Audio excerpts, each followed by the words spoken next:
Let's take a look at the simple setup of the Speedy Pizza delivery case to understand and analyze a number of topics that you'll run into when doing process improvement work. I'm going to break this case down into a number of parts, and in part one here, we'll take a look at the following. How the case was set up in the live classroom and what the assumptions were for the analysis. We'll explore the usage of terms including CTQ, voice of customer, lead time, cycle time, and explore spec limits. We'll also explore tips on collecting and analyzing process data. And finally, in part one, we'll try to answer the question, where's the sweet spot for performance? And what I mean by that is, where is the delivery time that satisfies both customer needs and organizational needs?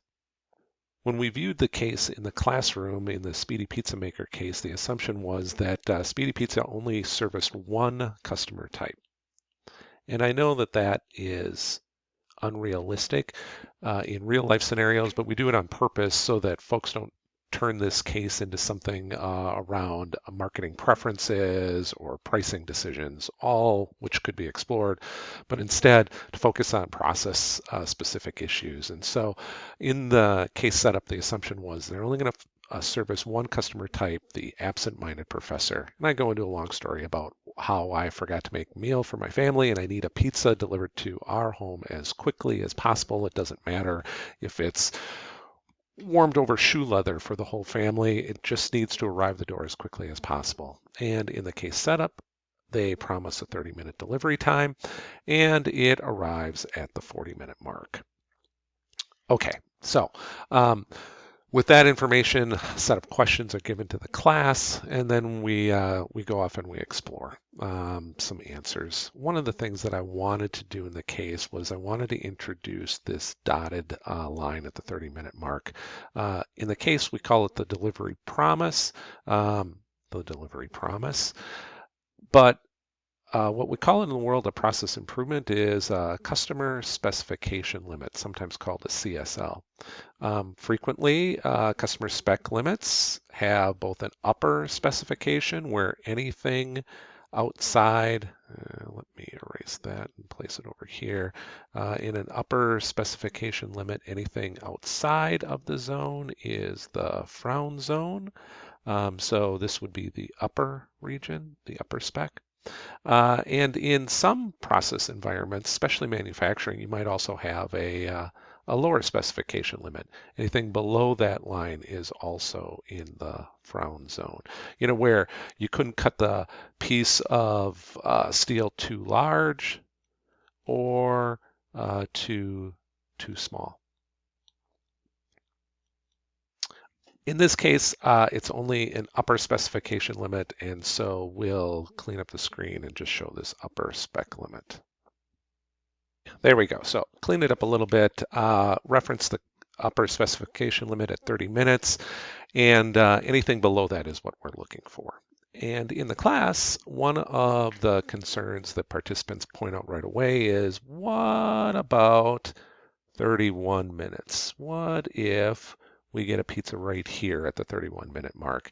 And we discuss it for a while, but then discount it with the realization that really, you know, with only one customer type, the absent-minded professor who needs pizza delivered as quickly as possible, look, they are frustrated, and even a 31-minute pizza is frustrating to that individual. Now, if I was a broke college student, 31 minutes might be a sweet spot for me where I am satisfied, but that's not a customer type that is included in this fictitious case. So we throw out the 31-minute mark and describe and agree as a class that any area below 30 is where we want to go.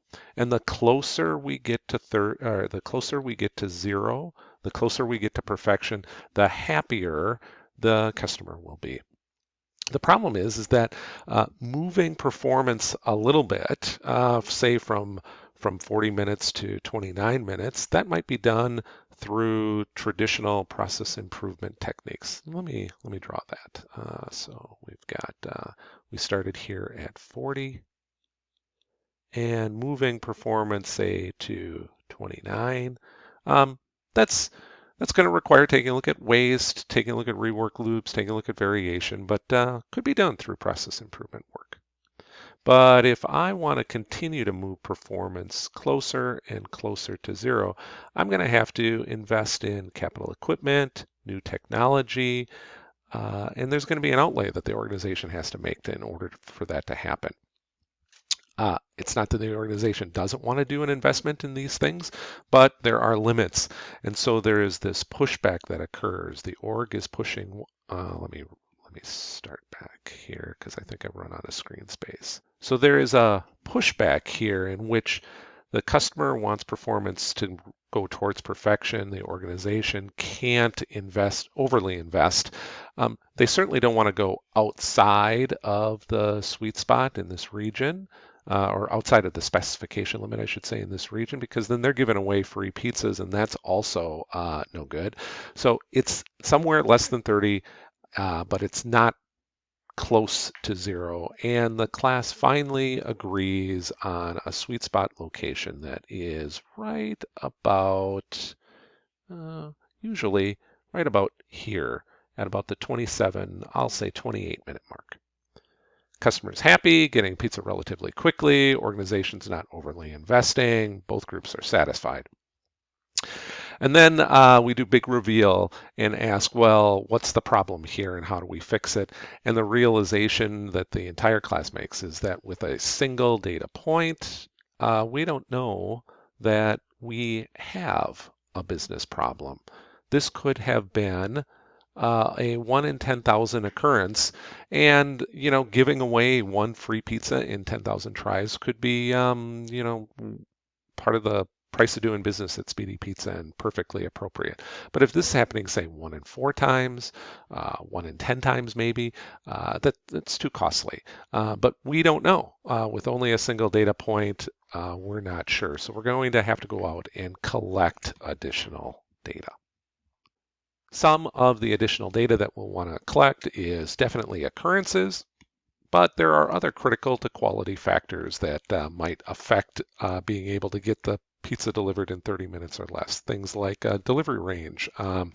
Is it a one-to-one relationship where one order creates one pizza, creates one delivery, or is it people ordering multiple pizzas, delivery drivers delivering multiple pizzas, time of day, number of staff? These are all things that influence the overall performance, but they are not a measure of the actual performance. We call them critical to quality variables, CTQs.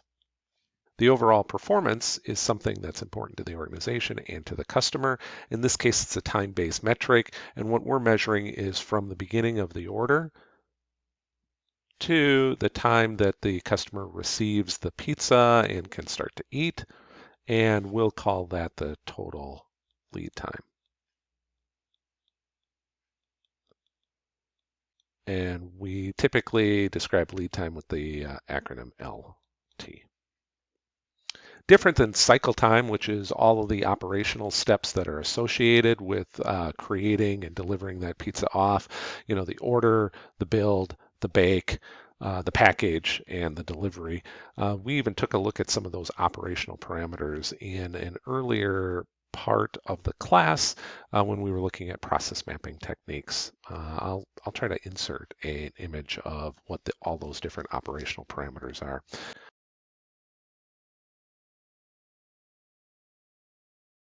All right, so additional data is going to be needed both on overall performance or lead time, but also some of the critical to quality variables that affect that lead time. And we'll explore how to perform that and some of the issues that occur when you go out and collect that data in part 2 of the case.